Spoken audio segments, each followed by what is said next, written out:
Hello साथियों, आप सभी का एक बार फिर से हमारे YouTube channel Vinayak agro classes पर स्वागत है।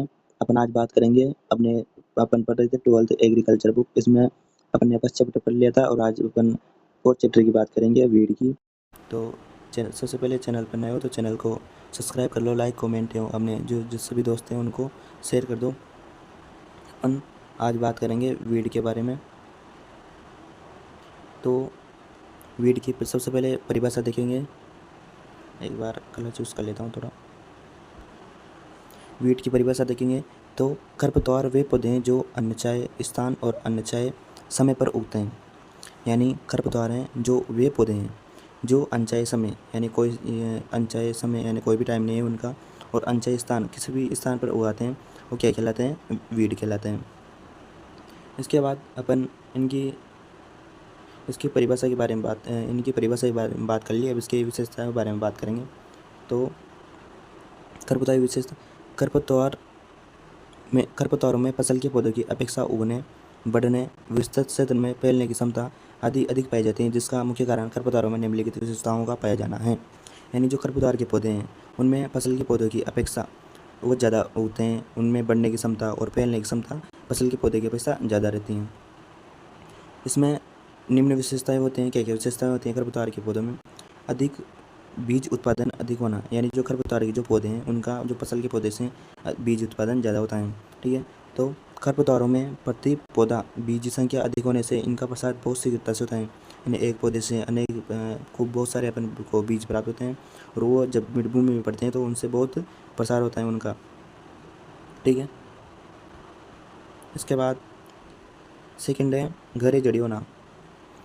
सेकंड क्या है विशेषता? गहरी जड़ें होना।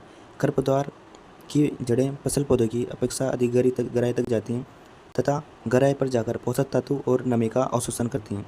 यानी जो फसल के पौधे हैं, फसल की जो जड़ें हैं, फसल के पौधे की जो जड़ें हैं वो कम गहरी होती हैं, और वो जो ऊपर के जो पोषक तत्व हैं और जलें हैं उनको अवशोषण कर लेती हैं। लेकिन जो खरपतवार की जो जड़ें हैं वो अधिक गहराई तक जाती हैं और गहराई से पोषक तत्व का इनका नमी का अवशोषण कर लेती हैं। इसके बाद थर्ड है बीजों की अधिक जीवन क्षमता। खरपतवार के बीजों की अंकुरण शक्ति फसल के बीजों की अपेक्षा अधिक होती हैं। इनकी जीवन क्षमता लंबे समय तक मृदा में पड़े रहने के बावजूद भी बनी रहती हैं। यानी जो फसल के बीज हैं वो तो एक सीजन में इनमें उनके अंकुरित हो जाते हैं, लेकिन जो खरपतवार के बीज हैं वो मृदा में अधिक समय तक पड़े रहेंगे, उसके बाद भी वो खराब नहीं होते हैं और उनकी अधिक समय तक जीवन क्षमता बनी रहती है। इसके बाद फोर्थ है फसल व खरपतवार के बीजों में समानता।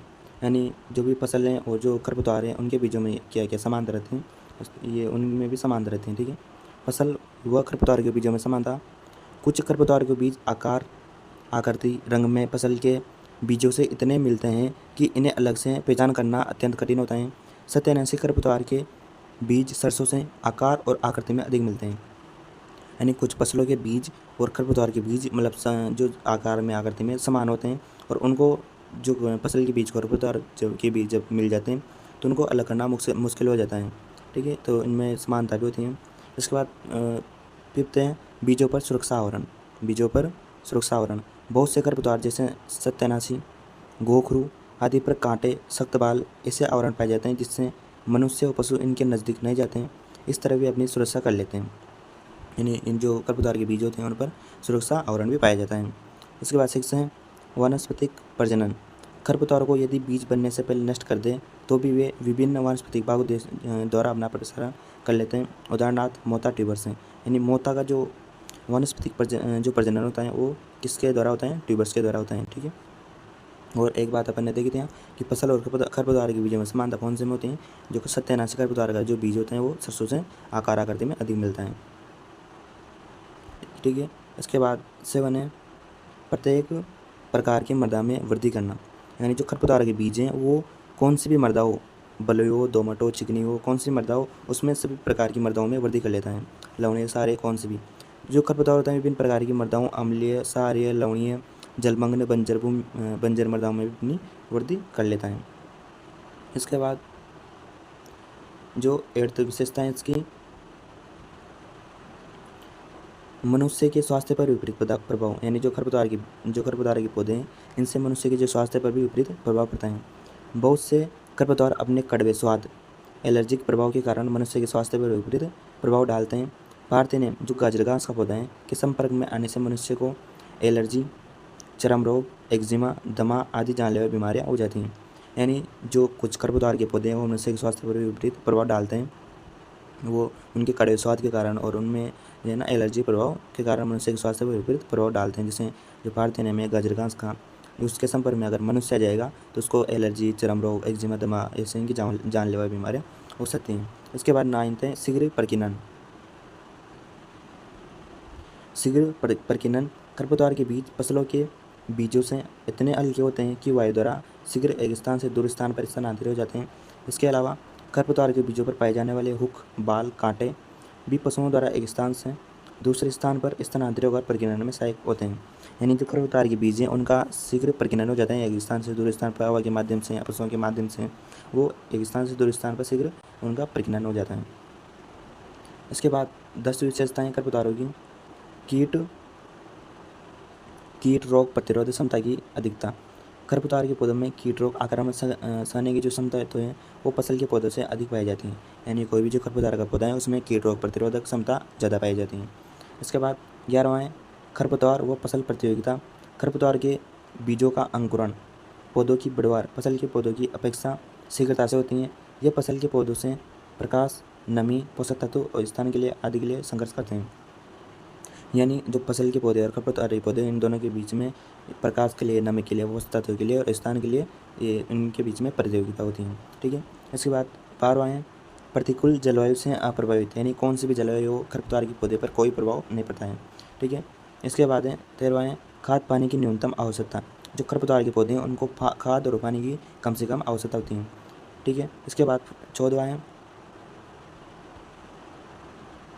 शीघ्र वृद्धि व शीघ्र परिपक्वता। यानी जो खरपतवार के पौधे हैं वो उनकी जो वृद्धि है वो शीघ्र हो जाती हैं और उनकी परिपक्वता भी शीघ्र हो जाती है। ठीक है। खरपतवार तेजी से बढ़ते हैं, शीघ्र परिपक्व हो जाते हैं। गेहूँसा जो पेलेरिस माइनर, गेहूँसा का वैज्ञानिक नाम क्या है? पेलेरिस माइनर जंगली चौलाई के पौधे शीघ्र बढ़कर 60 से 70 दिन में बीज उत्पादन करके अपना जीवन चक्र पूर्ण कर लेते हैं। गेहूँसा वैज्ञानिक नाम क्या है? पेलेरिस माइनर और जो जंगली चौलाई हैं इनके पौधे और गेहूँसा के पौधे दोनों शीघ्र बढ़कर 60 से 70 दिन में ये अपना बीज उत्पादन करके जीवन पूरा कर लेते हैं। तो ये फसल से बहुत आगे होते हैं। ठीक है। इसके बाद है खरपतवारों का वर्गीकरण। तो क्लासिफिकेशन ऑफ वीड अपने परिभाषा पढ़ी वो भी इंपॉर्टेंट है। इसके बाद विशेषताएं ये भी इंपॉर्टेंट है। कोई भी पूछ सकता है कि कोई भी खरपतवार की विशेषता लिखिए 4 या 5 या 6, तो इनमें से आपको याद करनी है और इनमें से आप ऑब्जेक्टिव क्वेश्चन भी पूछ सकते हैं तो इनको अंदर से भी ठीक से याद करना है। ठीक है। इसके बाद है खरपतवारों का वर्गीकरण। खरपतवारों का वर्गीकरण उनकी आयु, बीजपत्र, खरपतवार, फसल और खरपतवार संबंध, पत्तियों की बनावट, मृदा और जलवायु के आधार पर किया जाता है। ठीक है। जो खरपतवार है उनका वर्गीकरण किन के आधार पर किया जाता है? उनकी आयु के आधार पर, बीजपत्र, एक बीजपत्री या द्विबीजपत्री और फसल और खरपतवार के बीच में क्या संबंध है उनके आधार पर, पत्तियों की जो बनावट है उनके आधार पर, मृदा और जलवायु के आधार पर किया जाता है। तो इसमें अपन फर्स्ट पढ़ेंगे जीवन चक्र के आधार पर खरपतवारों का वर्गीकरण। यानी जीवन चक्र के आधार पर फर्स्ट पढ़ेंगे जीवन चक्र के आधार पर खरपतवारों का वर्गीकरण। ठीक है। तो इसमें फर्स्ट में है तो ये खरपतवारों के आधार पर फर्स्ट में जीवन चक्र के आधार पर है एक वर्षीय खरपतवार यानी एनल वीड। यानी एक वर्षीय खरपतवार कौन कौन से हैं? ये खरपतवार 1 वर्ष या उससे भी कम अवधि में अपना जीवन चक्र पूर्ण कर लेते हैं। इस वर्ग के खरपतवारों को पुनः 2 वर्गों में विभाजित किया जाता है। तो जीवन चक्र ये खरपतवार में 1 वर्षीय फर्स्ट है 1 वर्षीय। 1 वर्ष में यही है कि 1 वर्ष से जो ये पौधे होते हैं 1 वर्षीय खरपतवार ये 1 वर्ष या उससे भी कम अवधि में अपना जीवन चक्र पूर्ण कर लेते हैं। 1 वर्षीय खरपतवारों को 2 भागों में बांटा गया है, खरीफ के खरपतवार और रबी के खरपतवार। इस वर्ग के जो खरीफ की बात करें तो इस वर्ग के खरपतवार वर्षा के आरंभ में उगते हैं यानी अभी के टाइम उग रहे हैं और अपना जीवन चक्र खरीफ की फसलों के साथ ही पूर्ण कर लेते हैं, जिससे पत्थर चट्टा, जंगली चौलाई और लसुआ। तो तुमसे ऐसे पूछ सकते हैं कि खरीफ के कोई भी 2 खरपतवारों के नाम बताइए, तो कौन कौन से? पत्ता चट्टा रहा, जंगली चौलाई रही और लसुआ रहा। ठीक है। सेकेंड है रबी के खरपतवार। इस वर्ग के खरपतवार रबी की फसलों के साथ सितंबर-अक्टूबर माह में उगना प्रारंभ कर देते हैं और अपना जीवन चक्र अप्रैल माह तक पूर्ण कर लेते हैं। यानी कब उगेंगे? सितंबर और अक्टूबर माह में जब अपन रबी की फसलें बोते हैं तो उस टाइम ये उगाते हैं और कब अपना जीवन चक्र पूर्ण कर लेते हैं? अप्रैल माह तक कर लेते हैं, जब जहाँ तक फसल भी कम्प्लीट हो जाती हैं। तो रबी के खरपतवार कौन कौन से हैं? किशन नील, प्याजी, जंगली जई और बथुआ और गेहूँसा, ठीक है। इसके बाद है द्विवर्षीय खरपतवार, जीवन चक्र के आधार पर फर्स्ट पढ़ा था एक वर्षीय खरपतवार, इसके बाद सेकंड था द्विवर्षीय खरपतवार। इस वर्ग के खरपतवार जो द्विवर्षीय खरपतवार, इस वर्ग के खरपतवार अपना जीवन चक्र 2 वर्षों में पूर्ण कर लेते हैं। प्रथम वर्ष में ये अपनी वानस्पतिक वृद्धि करते हैं और दूसरे वर्ष में अपने बीज उत्पादन करते हैं। जो द्विवर्षीय खरपतवार होते हैं वो प्रथम वर्ष में तो अपनी क्या है वानस्पतिक वृद्धि पूर्ण करेंगे और दूसरे वर्ष में बीजों का उत्पादन करेंगे। तो यूँ पूछ सकता है कि द्विवर्षीय जो खरपतवार के नाम लिखिए, तो कौन कौन से हैं? जंगली गाजर और जंगली गोभी, ठीक है। इसके बाद है थर्ड है बहुवर्षीय खरपतवार। बहुवर्षीय खरपतवार, इस वर्ग के खरपतवार कई वर्षों में अपना जीवन चक्र पूरा करते हैं, एक बार उगकर हर वर्ष वृद्धि करते रहते हैं। अधिकांशतः इनकी वृद्धि राइजोम, बल्ब, ट्यूब्स आदि वानस्पतिक भागों द्वारा होती हैं। उपयुक्त जलवायु में ये बीज उत्पादन भी करते हैं और ये उपयुक्त जलवायु है उसमें बीज उत्पादन भी करते हैं।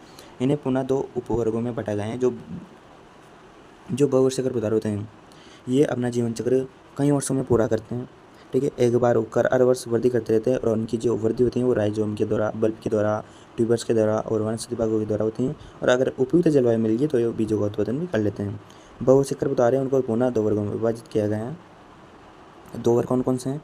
तो पहला है कास्टिल खरपतवार और दूसरा है शाकीय खरपतवार। फर्स्ट कौन सा है? कास्टिल खरपतवार, सेकंड है शाकीय खरपतवार। इस उपवर्ग में बहुवर्षीय जड़ें आती हैं जैसे झरबेरी जो अपने इनमें डूंगर में इनमें उग रहती हैं। तो कास्टिल खरपतवार में कौन कौन से हैं? तो बहुवर्षीय जड़ें आती हैं इसमें जैसे झरबेरी। और शाकीय खरपतवार अर्बेसियस वीड, इस उपवर्ग में आने वाले खरपतवार के तने और शाखाएं मुलायम होते हैं जैसे मोता है ना, क्या मोता, हिरणखुरी और अमरबेल। जो कास्टिल खरपतवार होते हैं इनकी जो तना वना होता है थोड़ा हार्ड होता है और जो शाकीय खरपतवार होते हैं इनका जो तना शाखाएं होती हैं मुलायम होती हैं, ठीक है। कास्टिल में आते हैं जरबेरी और जो शाकीय खरपतवार है इसमें आते हैं मोता, हिरणखुरी और अमरबेल। तो अपने फर्स्ट पढ़ा था जीवन चक्र के आधार पर खरपतवार का वर्गीकरण। इसमें अपने पहला पढ़ा था एक वर्षीय, दूसरा है द्विवर्षीय और तीसरा है बहुवर्षीय। बहुवर्षीय में 2 हैं कास्टिल खरपतवार और शाकीय खरपतवार। जो एक वर्षीय पढ़ा था इसमें भी 2 हैं खरीफ के खरपतवार और रबी के खरपतवार।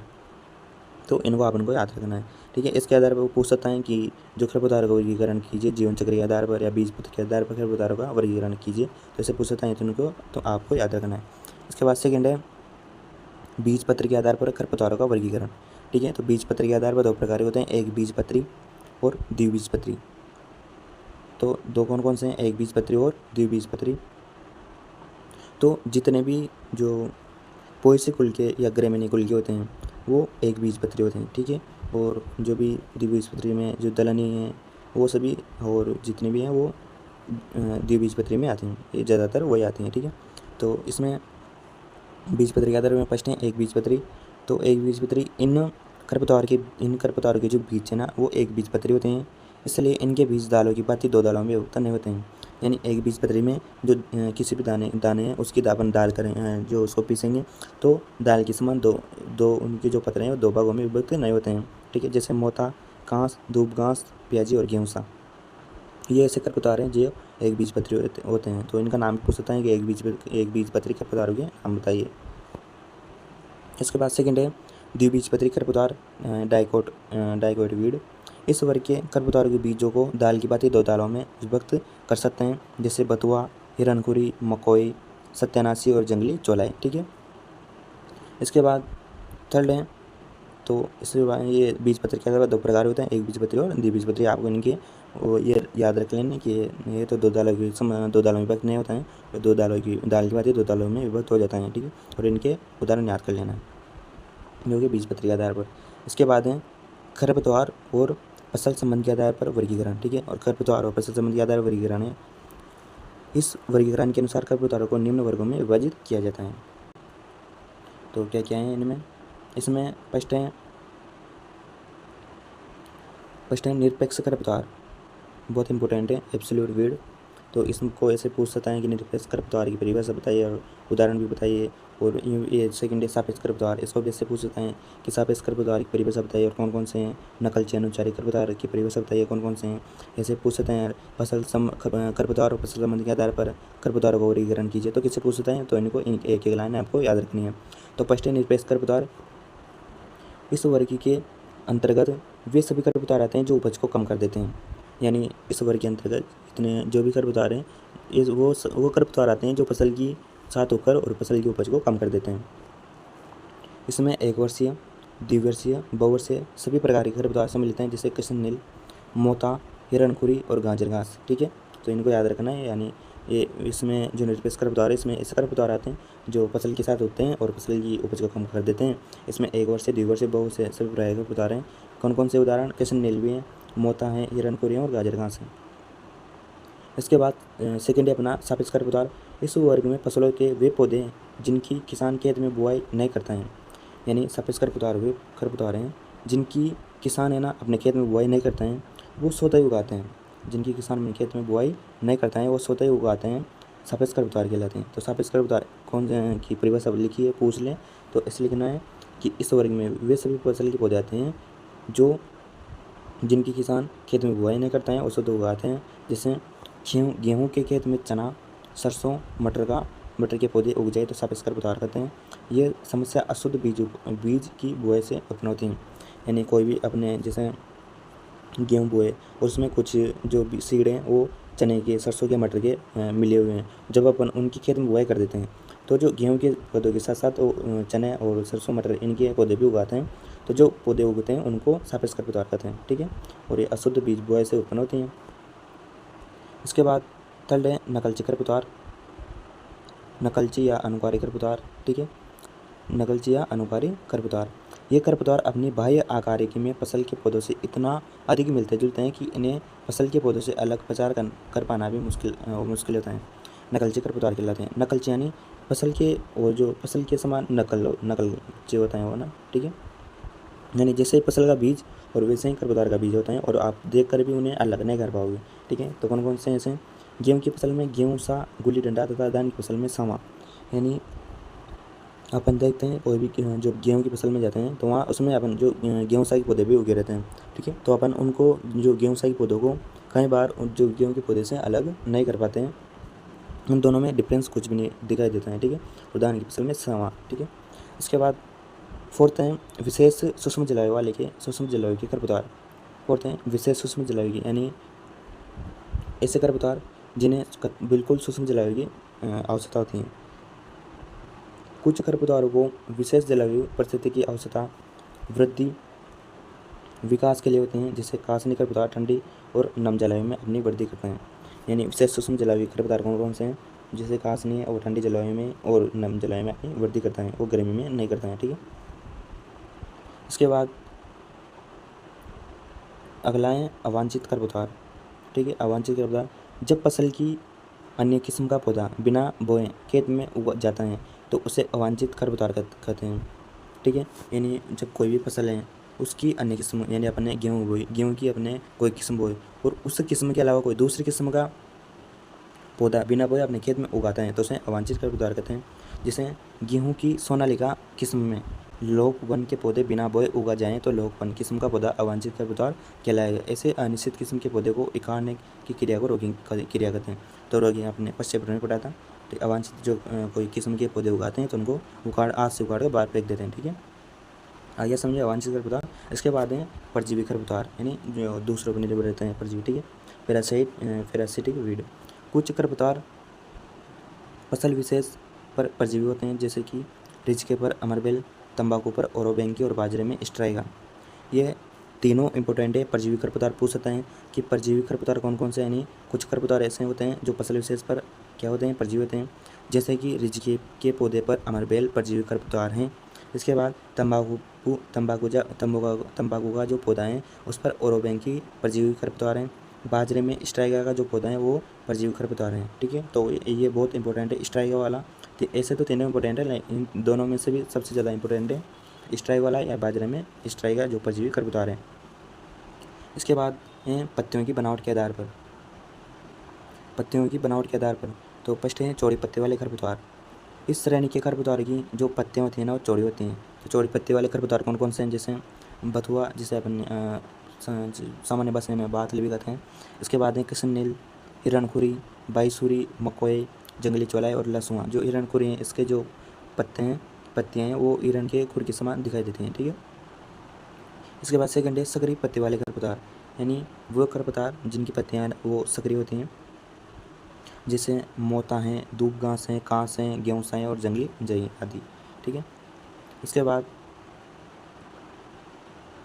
मृदा व जलवायु के आधार पर वर्गीकरण। इस श्रेणी में विशेष भूमि व जलवायु की स्थितियों में उगने वाले खरपतवार आते हैं। इन्हें 3 उपवर्गों में वर्गीकृत किया गया है। ठीक है। तो फर्स्ट है जलमग्न भूमियों के खरपतवार।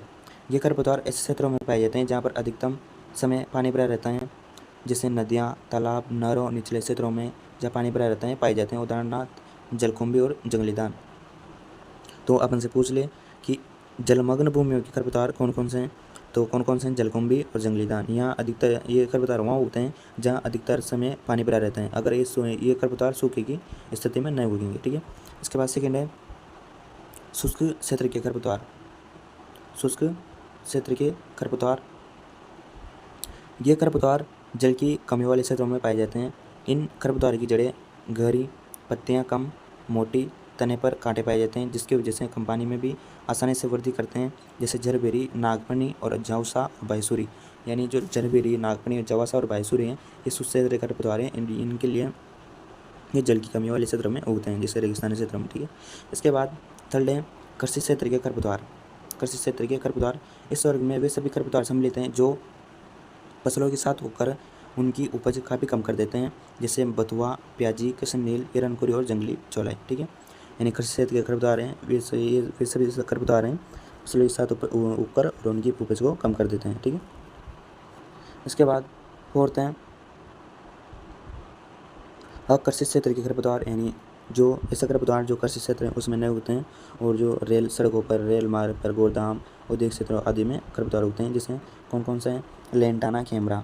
जो लेंटाना कैमरा है वो एक कृषि क्षेत्र के खरपतवार हैं। ठीक है। इसके बाद घास हैं और गाजर घास है। ठीक है। तो ये तीनों जो खरपतवार हैं ये कृषि क्षेत्र में उगते हैं। इसके बाद 6 हैं प्रजनन विधियों के आधार पर खरपतवारों का वर्गीकरण। ठीक है। यानी खरपतवारों का प्रजनन विधियों के आधार पर वर्गीकरण देखते हैं। तो फर्स्ट है बीज से उत्पन्न होने वाले खरपतवार। ठीक है। फर्स्ट है बीज से उत्पन्न होने वाले खरपतवार। इनका प्रजनन केवल बीजों द्वारा होता है। उदाहरणार्थ प्याजी, किशननील, सत्यानाशी, गेहूँसा, जंगली जई, लसुआ। तो ये खरपतवार ये पौधे हैं, इनका केवल जो प्रजनन होता है वो खरपतवार के इनका जो प्रजनन होता है वो बीज के द्वारा ही होता है। ठीक है। पत्ती वनस्पति भागों द्वारा इनसे कोई जो इनका प्रजनन नहीं होता है। सेकेंड है वानस्पतिक भाग से उत्पन्न होने वाले खरपतवार। ठीक है। इस वर्ग के खरपतवार वानस्पतिक भागों द्वारा ही प्रजनन करते हैं। ये खरपतवार अपनी भूमिगत जड़ों, तनों, राइजोम, बल्ब, कंद, पत्तियों द्वारा वृद्धि और जनन करते हैं, जैसे दूब घास और मोता आदि। ठीक है। इसके बाद थर्ड है बीज और वानस्पतिक भागों द्वारा पैदा होने वाले खरपतवार। तो इस वर्ग के खरपतवार बीज और वानस्पतिक अंगों से अपनी उत्पत्ति करते हैं। ठीक है। इसके बाद खरपतवारों द्वारा होने वाली हानियाँ। खरपतवारों द्वारा होने वाली हानियाँ, तो भारतीय कृषि में फसलों को कीट, रोग, खरपतवार, त्रुटिपूर्ण भंडारण, चूहों आदि कारकों द्वारा भारी हानि पहुँचाई जा रही थी। इनमें सर्वाधिक 30 से 35% हानि केवल अकेले खरपतवारों से होती हैं। ठीक है। जो भारतीय कृषि में जो फसल हैं उनको कीटों के द्वारा, रोग के द्वारा, है ना, खरपतवारों के द्वारा, त्रुटि भंडारण, पूर्ण भंडारण के द्वारा, चूहों द्वारा आदि द्वारा हानि पहुँचाई जाती है। लेकिन इनमें सर्वाधिक जो हानि पहुँचाई जाती है वो किसके द्वारा? फसलों को 30 से 35% केवल अकेले खरपतवार की द्वारा पहुँचाई जाती हैं। तो ये डाटा पूछता है कि कितनी परसेंट तक ये हानि पहुँचाई जाती है खरपतवार की द्वारा फसल को? 30 से 35%। ठीक है। खरपतवार फसल के पौधों के साथ भोजन, जल स्थान, प्रकाश आदि के प्रतिस्पर्धा करते हैं। आदि के लिए क्या करते हैं? प्रतिस्पर्धा करते हैं। किससे? फसल के पौधों से। यानी फसल के पौधे खरपतवार के पौधे से प्रतिस्पर्धा करते हैं। इसके बाद साथ साथ ये फसलों के लिए हानिकारक रोग, कीटों को शरण देकर क्षति पहुँचाते हैं। खरपतवारों द्वारा मात्रात्मक हानि के साथ साथ फसल उत्पादों की गुणवत्ता में भी कमी आ जाती है। यानी कोई भी जो खरपतवार की फसल के साथ मिल जाते हैं तो जो उनके उत्पाद की फसल उत्पाद जो गुणवत्ता है उसमें भी कमी आ जाती है, जिससे किसान को उसके उत्पाद का यानी प्रोडक्ट का सही मूल्य बाजार में नहीं मिल पाता है। खरपतवार फसल उत्पादन में निम्न प्रकार से प्रतिकूल प्रभाव डालकर हानि पहुँचाता है। ठीक है। तो जो खरपतवारों से हानियाँ कौन कौन सी हैं? फर्स्ट है फसल उत्पादन पर प्रभाव। ठीक है। खरपतवार फसल प्रतियोगिता में अधिकांशतः खरपतवार फसलों की अपेक्षा अधिक प्रकाश, जल, पोषक तत्व आदि ग्रहण कर लेते हैं, जिससे उपज में भारी कमी आ जाती है। यानी जो खरपतवार के पौधे हैं वो फसल के पौधों की अपेक्षा फसल के पौधों से अधिक प्रकाश, जल, पोषक तत्व आदि को ग्रहण कर लें, जिससे जो फसल को ये ना जो पोषक तत्व उनकी जो सही से उपलब्ध नहीं हो पाएंगे और उनकी उपज में कमी आ जाती है। इसके बाद सेकंड है फसल उत्पादों की गुणवत्ता में कमी, ठीक है। यानी खरपतवारों से केवल फसल की उपज ही कमी नहीं होती, बल्कि इससे प्राप्त जो उपज होती हैं उस पर भी गुणवत्ता पर भी विपरीत प्रभाव पड़ता है। जैसे जो सरसों में सत्यानाशी के बीज मिल जाने से सरसों के तेल में दुर्गंध आने लगते हैं, इसका जहरीला प्रभाव हो जाता है, मानव में ड्रोप्सी रोग नामक रोग पैदा हो करता है, ठीक है। यानी जो अगर फसल के बीजों में अगर खरपतवार के बीज मिल जाते हैं तो ओनली उसकी उपज कोई प्रभावित नहीं करेंगे, बल्कि उसके जो भी गुणवत्ताएं फसल है उसमें प्रभावित करेंगे। जैसे सरसों के बीज हैं और सरसों के बीज में अगर सत्यानाशी के बीज मिल जाते हैं और उसका तेल निकलने के बाद अगर कोई इंसान उसको उस तेल का यूज कर लेता है तो उस मानव में ड्रोप्सी नामक रोग पैदा हो जाता है। और ये बहुत इंपॉर्टेंट है कि अगर सरसों और सत्यानाशी के बीज मिल जाते हैं तो तेल में दुर्गंध आने लगती हैं और उससे मानव में कौन सा रोग हो जाता है, तो ड्रोप्सी नामक रोग हो जाता है, इंपॉर्टेंट है, ठीक है। इसके बाद थर्ड है पशुधन उत्पादों की मात्रा और गुणवत्ता में कमी। यानी जो पशुधन की जो उत्पादों की जो मात्रा है, पशुधन से जो भी उत्पाद प्राप्त होते हैं उनकी मात्रा और गुणवत्ता में भी कमी आती है, ठीक है। तो कई खरपतवारों पशु और उनसे प्राप्त उत्पादों पर बुरा प्रभाव डालते हैं। जंगली प्याजी, जंगली लहसुन आदि पशुओं द्वारा चल लेने से उनके दूध हैं उसमें दुर्गंध आने लगते हैं, जो दूध से तैयार पदार्थ तो घी, मक्खन, पनीर आदि में भी बनी रहती हैं। यानी उसकी अगर खरपतवारों से उसके जो पशुधन से जो भी उत्पाद प्राप्त होते हैं उनकी मात्रा और गुणवत्ता में कमी आती हैं। जो जंगली लहसुन है और जंगली प्याजी हैं अगर उनका जो उपयोग उनको यूज कर लेते हैं अगर ये पशु, तो उनके जो दूध में और दूध से जो भी उत्पाद बनते हैं उनमें बदबू आने लग जाती है, ठीक है, अलग सी गंध आने लगती है, ठीक है। इसके बाद फोर्थ है मृदा नमी में कमी। खरपतवार मृदा में नमी की मात्रा को अवशोषित करके फसलों को हानि पहुँचाते हैं, तो जो मृदा की नमी है उसमें भी कमी आती है, ठीक है। फिफ्थ है भूमि के मूल्य में कमी, ठीक है। जिन मृदाओं में खरपतवार अधिक पाए जाते हैं उनकी मृदा उत्पादकता में गिरावट आ जाती है। इन मृदाओं का उपजाऊपन नष्ट हो जाता है। इससे प्रभावित खेत से न केवल उपज कम मिलती हैं बल्कि प्राप्त उत्पादों का भी मूल्य कम प्राप्त होता है, जिससे भूमि का मूल्य गिर जाता है, ठीक है। तो भूमि के मूल्य में भी कमी आती है। इसके बाद सिक्स है खरपतवार कीट रोगों को शरण देते हैं। यानी जो भी खरपतवार के पौधे होते हैं वो कीटों को और रोगों को शरण देते हैं, ठीक है। यानी खरपतवार के पौधों पर कीट रोग आएंगे और जो फिर के खरपतवार के पौधों से फसल के पौधों पर ट्रांसफर हो जाएंगे कीट रोग, ठीक है। यानी एक तरह से वायु का ही काम कर रहे हैं अभी। कृषि यंत्रों, मशीनों और पशुओं की क्षमता में हाँस, ठीक है। जिन क्षेत्रों में खरपतवारों का प्रकोप अधिक रहता है वहाँ इनकी रोकथाम के लिए खेत में बार बार जुताइयाँ, ठीक है, निराई गुड़ाई आदि कर्षण क्रिया करनी पड़ती हैं। इससे बार बार कृषि यंत्रों, मशीनों, पशुओं आदि से अधिकतम कार्य लेना पड़ता है। कृषि यंत्र मशीनों में घिसावट होने से उनकी जो क्षमता शीघ्र कम हो जाती है। पशुओं की क्षमता से अधिक श्रम करवाने से उनके स्वास्थ्य पर विविध प्रभाव पड़ता है, ठीक है। एयरते सिंचाई जल की हानि, इससे सिंचाई जल की हानि भी हानि भी होती है, ठीक है। तो खरपतवार नहर, तालाब व सिंचाई के नाले में होकर पानी के बहाव में अवरोध पैदा कर देते हैं, ठीक है। तो सिंचाई जल की हानि में भी कमी होती है। इसके बाद खरपतवार मनुष्य के लिए घातक। कुछ खरपतवार मनुष्य के लिए इतने घातक होते हैं कि इनके प्रभाव से मृत्यु तक हो जाती हैं। सरसों के बीज में सत्यानाशी के बीज मिल जाने से तेल में जहरीला प्रभाव होता है। गाजर घास के जो पौधे के स्पर्श मात्र से ही जो मनुष्य की त्वचा में भयंकर जलन, खुजली और एनर्जिक होने लगते हैं, ठीक है। तो जो खरपतवार के पौधे हैं मनुष्य के लिए घातक भी रहते हैं, ठीक है। पशु स्वास्थ्य के लिए घातक। चारागाह व चारे की फसलों में उत्पन्न अनेक खरपतवार पशु स्वास्थ्य पर बुरा प्रभाव डालते हैं। बरोघास के कल्ले पूरते समय पशुओं द्वारा चल लेने पर जहरीला प्रभाव पड़ता है, ठीक है। अगर बरोघास है, अगर उसके कल्ले फूट रहे हैं और अपने पशुओं को चरा दिया उस पर, तो उसमें पशुओं में भी जहरीला प्रभाव पड़ सकता है। इसलिए ध्यान रहे कि जहाँ भी बरोघास उग रही है उसमें पशुओं को ना चराएं, ठीक है। इसके बाद किसान के जीवन स्तर पर प्रभाव।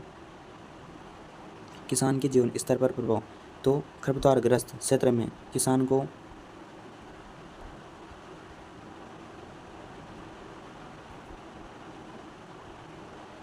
खरपतवारग्रस्त क्षेत्र में किसान को अपनी सारी ऊर्जा खरपतवार नियंत्रण के तरीकों, यंत्र, मशीनों, शाकनाशी दवाइयों खरीदने, श्रमिकों की व्यवस्था पर लगाना पड़ता है, जिससे सीधा प्रभाव किसान की आर्थिक स्थिति पर पड़ता है। तो किसान के जीवन स्तर पर भी खरपतवारों द्वारा प्रभाव पड़ता है, ठीक है। इसके बाद अन्य हानियाँ। आकर्षित भूमि में खरपतवार कृषि क्षेत्रों में फैलकर खेतों में फसलों को हानि पहुँचाते हैं। फार्म हाउस, खाई आदि में पनपने वाले जो खरपतवार, सांप, बिच्छू आदि जहरीले जंतुओं को आश्रय स्थल बन जाते हैं, ठीक है। इसके बाद है खरपतवारों के लाभ, बेनिफिट ऑफ वीड।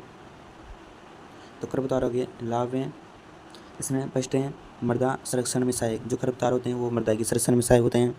खरपतवार मृदा की संरक्षण में सहायक होते हैं। इनकी जड़ें मृदा कणों को बांध कर इकट्ठा रखती हैं, इससे मृदा संरक्षण को सहायता मिलती है। तो इसमें यही है कि मतलब अगर कोई खरपतवार होते हैं उससे फसल अपन को हानि भी होती है और उससे लाभ भी मिलता है। तो दोनों प्रकार की बात है। ठीक है, तो पहला हो गया मृदा संरक्षण में सहायक होते हैं। इसके बाद सेकंड है चारे के रूप में खरपतवारों का उपयोग। यानी कोई जो चारे होते हैं उनसे पशुओं में रोग उत्पन्न होते हैं, और कोई चारे पशुओं के लिए, कोई जो खरपतवारी पौधे होते हैं पशुओं के लिए अधिक महत्वपूर्ण बढ़िया होते हैं। ठीक है, तो विभिन्न खरपतवार पौधे जैसे दूब घास, बथुआ, सेंजी आदि पशुओं के लिए पौष्टिक चारे रूप में कम मात्रा में काम लिए जाते हैं। ठीक है, इसके बाद थर्ड है खरपतवार की औषधियाँ महत्ता। अनेक खरपतवार औषधि महत्व के होते हैं। आयुर्वेद में खरपतवारों के अनेक पौधों के चिकित्सीय प्रयोगों का उल्लेख मिलता है। खरपतवारों में अनेक रोगों के उपचार हेतु दवाइयाँ बनाई जाती हैं। ठीक है, तो खरपतवारों की औषधि महत्व भी बहुत उपयोगी है। इसके बाद फोर्थ है खरपतवारों का आर्थिक महत्व। तो घास खरपतवार का उपयोग सदियों से हम मकानों के छप्पर बनाने में करते आए हैं। लेमन घास की पत्तियों से निकाले जो तेल का प्रयोग सौंदर्य प्रसाधनों में काम लिया जा रहा है। घास के मजबूत तने मुड्डे, फर्नीचर आदि तैयार करने में काम आते हैं। ठीक है, तो जो खरपतवार के पौधे हैं उनका आर्थिक महत्व भी है। ठीक है, तो ये भी याद रखना है अपना। जो घास खरपतवार के हैं वो किस काम आते हैं? मकान की छप्पर बनाने में। ठीक है, लेमन घास हैं उनकी पत्तियों का जो तेल का उपयोग कौन से रूप में सौंदर्य प्रदर्शन में किया जा रहा है। ठीक है, और घास के जो मजबूत तने हैं उससे मुड्डे, फर्नीचर आदि तैयार करने में काम आ रहे हैं। ठीक है, फिफ्थ है मृदा सुधारक हेतु। जो खरपतवार के पौधे हैं वो मृदा सुधारक हेतु भी बहुत इंपॉर्टेंट है। दलहनी खरपतवार की जड़ों में पाई जाने वाली जीवाणु ग्रंथियाँ, जो भी दलहनी खरपतवार होते हैं उनकी जो जड़ें होती हैं उनमें जीवाणु ग्रंथियाँ मृदा में नाइट्रोजन, जो ग्रंथियाँ होती हैं जीवाणु ग्रंथियाँ उनमें मृदा में है ना वो नाइट्रोजन स्थिरीकरण का क्या करती हैं? कार्य करती हैं। ठीक है, इससे मृदा की उर्वरता बढ़ती है। जैसे सेंजी, सत्यानाशी, अड़ूसा जैसे खरपतवारों का प्रयोग तो सारे मृदा सुधार में भी किया जाता है। ठीक है, तो जो कौन से खरपतवार हैं जिनका सारे मृदा सुधार में उपयोग किया जाता है? तो सेंजी, सत्यानाशी, अड़ूसा जैसे खरपतवारों का उपयोग सारे मृदा सुधार में किया जाता है। ठीक है, उसके बाद 6 है खरपतवारों का सजावट के रूप में उपयोग। तो कई ऐसे खरपतवार हैं जिनका सजावट के रूप में उपयोग किया जाता है। कुछ खरपतवार जैसे लैंटाना, कैमरा, जराइन का उपयोग सड़क किनारे और बगीचों में सजावटी रूप से बाड़ लगाने में किया जाता है। ठीक है, तो जो खरपतवारों का सजावट के रूप में प्रयोग किया जाता है। इसके बाद 7 है जैविक कीट रोग नियंत्रण में। जैविक कीट रोग नियंत्रण में कुछ खरपतवारों का उपयोग जैविक कीट रोग नियंत्रण में किया जाता है। जैसे हुल खरपतवार के पौधों से आने वाली तीक्ष्ण गंध कीटों को दूर करने में सहायक होती हैं। तो कौन से खरपतवार के पौधे से आने वाली जो तीक्ष्ण गंध होती है वो कीटों को दूर करने का कार्य करते हैं? तो हुल खरपतवार के पौधे तो जैविक कीट रोग के नियंत्रण में भी सहायक होते हैं। ठीक है, इसके बाद है अन्य उपाय। तो अन्य उपयोग भी होते हैं खरपतवार के। बथुआ, जंगली चौलाई, लसुआ खरपतवारों का प्रयोग पौष्टिक साग सब्जी के रूप में उपयोग किया जाता है। यानी जो बथुआ होती हैं और जंगली चौलाई, जो लसुआ के जो खरपतवार के जो पौधे हैं उनका मनुष्य साग सब्जी के रूप में भी किया जाता है उनका प्रयोग। ठीक है, मोता खरपतवार के ट्यूबर अगरबत्ती बनाने में ये इंपॉर्टेंट है कि कौन कौन से जो खरपतवार है उनका साग सब्जी के रूप में प्रयोग किया जाता है? बथुआ, जंगली चौलाई और लसुआ का जो मोता खरपतवार है उसका जो ट्यूबर होते हैं उनसे अगरबत्ती बनाने में काम आते हैं। जो कांसनी खरपतवार के बीजों को कॉफ़ी के बीजों के साथ पीस कर काफ़ी का जो कॉफ़ी है उसका स्वाद काफ़ी हद तक बढ़ाया जाता है। तो इसके जो अपने आज तो ये उपयोगी हैं। तो अपने आज का यह पढ़ा, उसके बाद अपने परिभाषा पढ़ी, उसके बाद इनके खरपतवार की विशेषता पढ़ी वो भी इंपॉर्टेंट है, उनसे पूछ सकते हैं। इसके बाद उनका खरपतवार का वर्गीकरण पढ़ा, तो ये भी इंपॉर्टेंट वर्गीकरण में आप कौन से भी पूछ सकते हैं, एक शब्द देकर भी आपसे पूछ सकते हैं, उनके पीछे में जो भी लाइन है उनसे पूछ सकते हैं, ऑब्जेक्टिव किसी तरह से पूछ सकते हैं, तो वो भी इंपॉर्टेंट है। इसके बाद खरपतवार की आने पूछ सकते हैं, कोई 4 आने या कोई 5 आने ऐसे पूछ सकते हैं। उसके बाद खरपतवार की कोई 4 लाभ या 5 लाभ ऐसे लिए गए तो ये भी पूछ सकते हैं। ठीक है, आगे खरपतवारों का विस्तार जो अपन कल क्लास में अगली क्लास में पढ़ेंगे। ठीक है।